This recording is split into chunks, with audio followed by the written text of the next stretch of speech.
के बाद अब हम अर्धवृत्त की ओर चलते हैं। वृत्त के बाद किसकी ओर? अर्धवृत्त। अब देखिए, अर्धवृत्त कोई खास रचना नहीं होती है। वृत्त को हम क्या करते हैं, दो पार्ट में बांट देते हैं। किसके माध्यम से? व्यास के माध्यम से। जहां से व्यास घिंचा होता है, गुजरता है, वहां से हम वृत्त को क्या करते हैं, दो पार्ट में बांट देते हैं। ये सेंटर हो गया, केंद्र हो गया, ठीक है, इसको हम ओ मान लिए। अब मान लीजिए ए और बी, ठीक है, तो ये वाला ऊपर वाला पार्ट जो है वो अर्धवृत्त है। इसको हम जहां ढक देते हैं, मान लीजिए, तो ये ऊपर वाला पार्ट क्या हो गया, अर्धवृत्त हो गया। वृत्त का क्षेत्रफल हम पढ़े थे क्या, पाई आर स्क्वायर। तो इसमें कुछ नहीं है, अर्धवृत्त का क्या होगा, कुछ सोचना ही नहीं है। आंख बंद करके अर्धवृत्त का क्षेत्रफल क्या हो जाएगा, उसका आधा। अर्धवृत्त का क्षेत्रफल क्या हो जाएगा, वृत्त के क्षेत्रफल का आधा। वृत्त के क्षेत्रफल क्या हो जाएगा, आधा। मतलब पाई आर स्क्वायर बट्टा 2, या इसको ऐसे भी लिख सकते हैं 1/2 पाई आर स्क्वायर।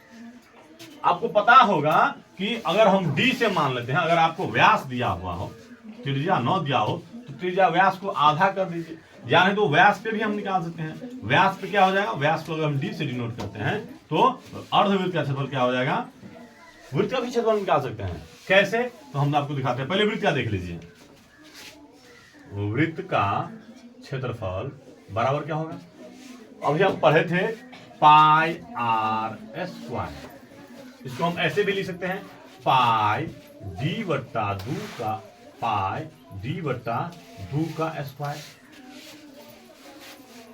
या यूं कहें कि पाई डी स्क्वायर बट्टा 4, या यूं कहें 1/4 पाई डी स्क्वायर। डी माने क्या हो गया, व्यास हो गया। ये वृत्त का क्षेत्रफल हो गया, ठीक है। अब यहां पे आ जाते हैं। अगर व्यास हमको दिया हुआ हो तो अर्धवृत्त का क्या हो जाएगा, 1/2 गुने 1/4 पाई डी स्क्वायर बराबर क्या होता है, 1/8 पाई डी स्क्वायर।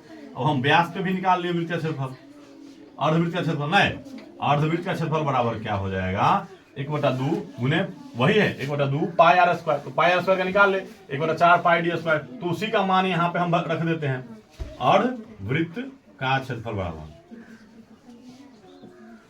क्या होगा, 1/2। अब पाई आर स्क्वायर का वैल्यू क्या उतना आया, 1/4 पाई डी स्क्वायर। तो 1/8 पाई डी स्क्वायर हम किसका क्षेत्रफल निकालते हैं, अर्धवृत्त का क्षेत्रफल। अर्धवृत्त का क्षेत्रफल क्या हो जाएगा, 1/8 पाई डी स्क्वायर या 1/2 पाई आर स्क्वायर। जहां पे आर क्या है, त्रिज्या है, और यहाँ पे डी मतलब क्या होता है, व्यास। डी माने क्या हो गया, व्यास, और आर माने त्रिज्या, ठीक है। ये कोई बड़ा नहीं है, ठीक है। अब थोड़ा ये एक और चीज देख लेते हैं कि इसमें और क्या क्या हो सकता है, ठीक है। ये अर्धवृत्त का हो गया, क्षेत्रफल हो गया। अगर आपको अर्धवृत्त का क्षेत्रफल दिया हुआ हो और आपको कहे क्या, त्रिज्या निकालने के लिए, ठीक है, तो उसमें क्या करना है, क्षेत्रफल में 2 से गुणा कर देना है। त्रिज्या बराबर क्या होगा, रूट अंडर तो डालना ही है, और 2 गुने क्या करना है, क्षेत्रफल। 2 गुने क्षेत्रफल बट्टा कितना, पाई। इससे क्या हो जाएगा, उसका त्रिज्या निकल जाएगा। किसका, अर्धवृत्त की त्रिज्या बराबर, किसकी, अर्धवृत्त की त्रिज्या बराबर, ठीक है। अर्धवृत्त की त्रिज्या बराबर क्या होता है, 2 गुने क्षेत्रफल बट्टा पाई।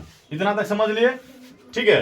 अब एक और पॉइंट आता है। अब वृत्त के बाद में, वृत्त के चारों ओर आपको 2 वृत्त दिया हुआ, और एक के वृत्त के अंदर में दूसरा वृत्त अगर डाल दे तो आप उसको क्या कहेंगे। तो ये देख लेते हैं, एक वृत्त के अंदर में जब दूसरा वृत्त डाल देता है तो उसको हम क्या कह सकते हैं, उसको हम वलय कह सकते हैं। क्या कह सकते हैं, जब एक वृत्त के अंदर में दूसरा वृत्त डाल दे तो उसको हम वलय कह सकते हैं। फॉर एग्जाम्पल आप देख लेते हैं कि कैसे होता है। ये वृत्त था हमारा पहले से, ठीक है, और इसी वृत्त के अंदर या बाहर, ठीक है, आप लोग साइकिल का पहिया जरूर देखे होंगे, ठीक है।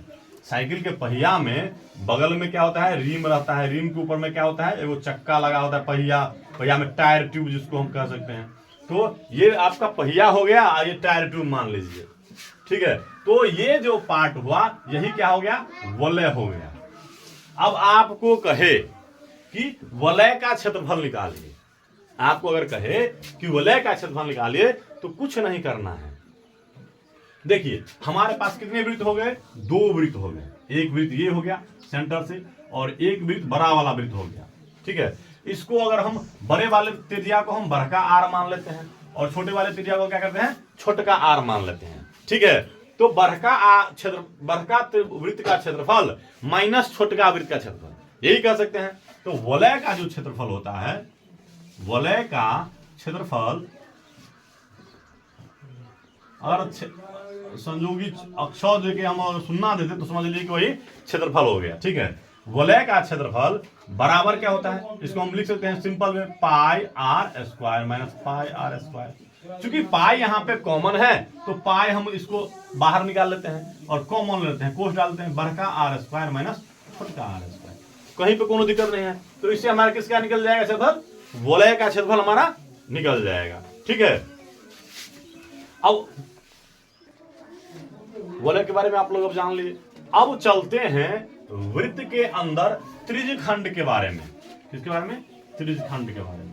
आप लोग ये वृत्त देख रहे हैं, आप लोग ये वृत्त तो देख रहे हैं। अब इसमें हम ऐसा करते हैं कि ये सेंटर हो गया, नहीं केंद्र हो गया, यहां से एक त्रिज्या ऐसे खींचे और एक त्रिज्या ऐसे खींचे। ठीक है, तो इस प्रकार जो हमारा क्षेत्र बना, तो आप देखिएगा कि अब हमारा वृत्त जो है दो पार्ट में बट गया है। एक पार्ट ये हो गया, यहां से ये वाला पार्ट, ठीक है, और एक बड़का पार्ट ये हो गया। ठीक है, अब हमको किसी भी पार्ट का आपको बोले कि क्षेत्रफल निकालिए, तो हमेशा ध्यान रखिए कि ऐसी स्थिति में जैसे छोटका पार्ट का बोले, ये क्या होगा, इसको हम क्या बोलते हैं, त्रिज्यखंड। क्या बोलते हैं, त्रिज्यखंड। क्यों बोलते हैं, क्योंकि त्रिज्या के माध्यम से, किसके माध्यम से, त्रिज्या के माध्यम से हमने वृत्त को टुकड़ों में बांट दिया। इसको हम ऐसे करके मान लीजिए निकाल लेते हैं, नहीं यही वाला हमारा वृत्त था, इसको ये कोण है हमारा, अब इसको मान लेते हैं क्या, थीटा। थीटा बीटा अल्फा कुछ भी मान सकते हैं। ठीक है, अब इसको हम थीटा मानते हैं। त्रिज्यखंड का जो क्षेत्रफल होता है, का क्षेत्रफल बराबर हम क्या लिखते हैं, अगर हम थीटा कोण मानते हैं तो क्या होगा, वही वृत्त का क्षेत्रफल क्या होता है, पाई आर स्क्वायर। तो उसमें क्या जोड़ेंगे, थीटा जोड़ेंगे, तो पाई आर स्क्वायर थीटा। और आपको पता होगा वृत्त का जो पूरा कोण है वो कितना डिग्री का होता है, 360 डिग्री का होता है। कितना डिग्री होता है, 360 डिग्री का होता है। तो त्रिज्यखंड का क्षेत्रफल बराबर होता है वही वृत्त का क्षेत्रफल, और जितना कोण हमने काटा उतना डिग्री, अब बट्टा कितना, 360। ठीक है, अगर ये बड़का वाला वृत्तखंड का, दीर्घ वृत्तखंड का हम क्षेत्रफल निकालते तो ये जो एंगल का मान होता वही इस एरिया का क्षेत्रफल होता है, वही इसका क्या होता है, एरिया होता है, क्षेत्रफल होता है। ठीक है, तो हम यही जानते हैं अगर त्रिज्यखंड का हमको क्षेत्रफल निकालना है तो क्या हो जाएगा, पाई आर स्क्वायर थीटा बट्टा 360। अगर आपको त्रिज्या दिया हुआ हो, ठीक है, वृत्तखंड का क्षेत्रफल भी दिया हुआ हो, अगर आपको बोले कि थीटा का मान निकालिए, नहीं तो अगर त्रिज्यखंड का जो एंगल है, कोण है, त्रिज्यखंड का